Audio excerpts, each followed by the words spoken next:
અજય, સૌથી પહેલાં તો ગુડ આફ્ટરનૂન. જણાવો શા માટે આઈટી સ્ટોક્સમાં આટલો મોટો કડાકો જોવા મળે છે?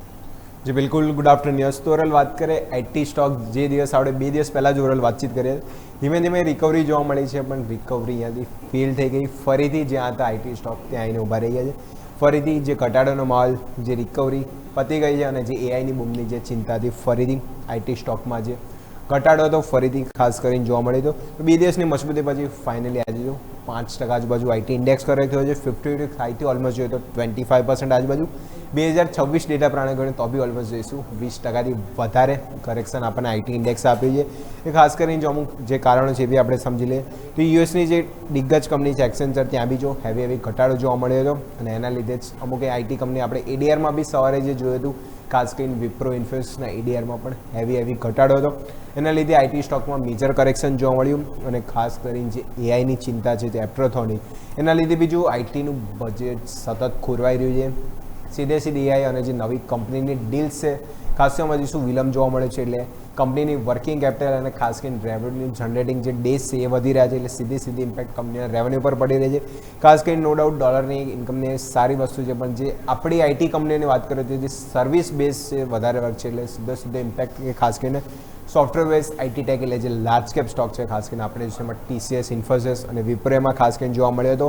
જે હેડકાઉન્ટ અને જે બેઝ પ્રાઇસ મોડલમાં બીજો ખાસ કરીને જીએનએલએનો મોટો ખતરો થયો છે. ગ્લોબલ તણાવના કારણે બી જોઈશું આઈટીની માંગમાં ખાસ કરીને અસર જોવા મળી હતી, જેમાં ટોટલ વેલ્યુ જે કોન્ટ્રાક્ટ છે એ બી ખાસ કરીને ઘટ્યા અને જે કંપનીની નવી ડીલ્સ છે એ પણ જોઈશું ધીમે પહેલાં કરતાં ઓછી થઈ રહી છે. અને જે એઆઈ સેક્ટરમાં આપણે વાત કરીએ છીએ એપ્રોથોનિક, જે આઈપીઓની બી વાતચીત ચાલે છે, પણ જે ત્યારથી જ એપ્રોથોનિકનું નામ આવ્યું છે ત્યારથી જ આપણને જો આઈટી સેક્ટરમાં હેવી પીટાઈ જોવા મળી હતી. અને જે ખાસ કરીને જે આપણે એઆઈ ટૂલ લોન્ચ કર્યું છે, જે માઇથોસ, ખાસ કરીને જે પ્રોજેક્ટ જે ઓવરઓલ જોઈશું એના લીધે વધારે કરેક્શન આઈટી સ્ટોક, કારણ કે આ ટૂલ ઓવરઓલ જો તમને સિમ્પલ ભાષામાં કહું તો ખાસ કરીને જે આ ટૂલ છે એ સીધું તમે પ્લગ ઇન કરો છો તો company overall detail workflow, work division અને સાથે તમને સોફ્ટવેર બનાવીને જે આપી દે, એટલે સીધું વર્ક જે આઈટી કંપની જે સોફ્ટવેર બનાવવા પાછળ કરે છે, જે એક એઆઈ ટૂલ છે કે ડાયરેક્ટ તમને કરીને આપી દેશે ને આખું તમને મેનેજમેન્ટ કરશે. એટલે ખાસ કરીને એના લીધે જો હેવી કરેક્શન ડરના કારણે આઈટી સ્ટોકમાં ખાસ કરીને જોવા મળ્યું હતું. ફિલહાલ તો જોઈશું જે માઇથોસ છે, જે 15થી વધુ દેશો અને ખાસ કરીને જે 150 ખાસ કરીને જે કંપનીઓ છે પાર્ટનર્સને ખાસ કરીને અત્યારે તો યુસેજ માટેની ટેસ્ટિંગ માટે છે અને એનો ખાસ કરીને જે ટેકનોલોજીનો લાભ રહ્યા છે એના લીધે હેવી ઘટાડો ભારતીય આઈટી કંપનીમાં ખાસ કરીને જોવા મળતો. અને જે યુરોપિયન જે યુનિયન બજારમાં બી જોઈશું ટૂંક સમયમાં ખાસ કરીને માઇથોસનો ઉપયોગ અહીંયાથી લાગુ કરવામાં આવશે. એટલે જો કંપનીમાં મોટો ડર છે, જો એઆઈ ટૂલ ખાસ કરીને આવશે તો સીધી ઇમ્પેક્ટ છે કંપનીના ઓર્ડર ફ્લો અને ખાસ કરીને જેમની રેવન્યુમાં ખાસ કરીને પડશે. અને એના લીધે જો અને જે નવું એઆઈ મોડેલ છે ખાસ કરીને જોઈશું સોફ્ટવેરને વધુ આસાન બનાવવામાં ખાસ કરીને હેલ્પ કરી રહ્યા છે. એના લીધે જો આઈટી કંપનીમાં સીધો માર ફરીથી આપણને ખાસ કરીને જોવા મળે તો એક વખત આપણે પ્લેટ બી જોઈ લઈએ, જે કરેક્શન ખાસ કરીને આવી જોઈએ તો 52 ખાઈથી ઓલમોસ્ટ જોઈશું આઈટી સ્ટોક કરેક્ટેડ જ છે. સિમ્પલી ડેટા બી એક વખત આપણે જો ખાસ કરીને જોઈ લઈએ તો પ્લેટ એક વખત લઈને આવો સ્ક્રીન પર. ખાસ કરીને જોઈશું આઈટી સ્ટોક ઓવરઓલ જો લાર્જ કેપ, મિડ કેપ આપણે કમ્પેર કરીએ ઓલમોસ્ટ જોઈશું તો 52 ખાઈથી બંને સ્ટોક ઓલમોસ્ટ જોઈશું ડબલ ડિજિટ આજુબાજુ 25થી લઈને 30% આજુબાજુ. મિડ કેપ આઈટી સ્ટોક બી આપી દો, ત્યાં બી ખાસ કરીને જો તો ઓલમોસ્ટ જોઈશું ત્યાં be heavy correction. Mid cap IT stock round ગયે તો એલટીએમ પરસિસ્ટન્ટ એ બી ઓલમોસ્ટ જો તો 52 હાઈથી ઓલમોસ્ટ કરેક્ટેડ છે. 1 વર્ષથી 5 વર્ષ ખાસ કરીને કમ્પેર કરીએ તો ત્યાં બી જો કરેક્શન વાઇઝ તો ડોન આઉટ અહીંયા થોડા મિડ કેપ વધારે બેટર છે, પણ લાર્જ કેપમાં તો પીટાઈ અહીંયા પણ ખાસ કરીને થઈ હતી.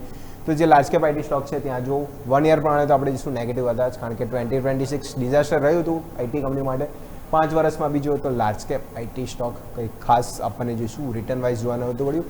એ લેગ કન્ટિન્યુઅસ આપણને જે એઆઈ બૂમ આવી પછી વધારે ખરાબ થતું લાર્જ કેપ સ્ટોકમાં જોવા મળી છે.